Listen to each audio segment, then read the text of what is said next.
હા તો મિસ્ટર મોહિત, અહીંયા સુધી આવવામાં તમને કઈ તકલીફ તો નથી પડી ને? હા સર, એ તો તમારી ઓફિસ ત્રીજા માળે છે અને આટલે દાદર ચડીને આવવાનું ગરમીમાં, એના કરતા ક્લિપ નખાઈ જતા હોય તો. આ ભવિષ્યમાં વિચારશું એના ઉપર.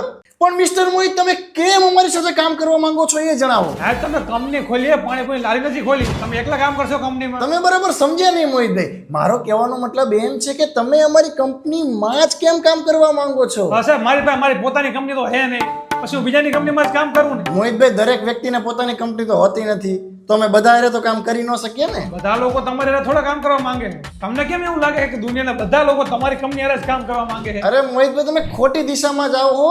કંપનીને ખબર જ છે કે બધા વ્યક્તિ અમારી હારે કામ નથી કરવા માંગતા. હા તો સર, જે લોકોને તમારી સાથે કામ કરવું છે એ લોકો સાથે કામ કરો ને. તમને પ્રોબ્લેમ શું છે એમાં? મોહિતભાઈ, તમે સમજો, તમે આ જોબ શું લેવા કરવા માંગો છો એ જણાવો, એમ પૂછું છું હું તમને. પૈસા માટે.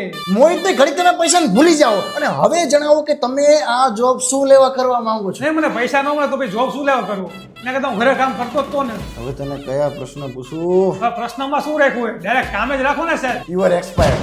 એને હાયર કહેવાય સાહેબ. નોકરીએ રાખી લીધો તને એમ કહું છું. પગાર કેટલો આપશો સાહેબ? 15,000. હવે એના કરતા તું મને દુકાને કામે આવતો રે, 20,000 હું તને આપીશ.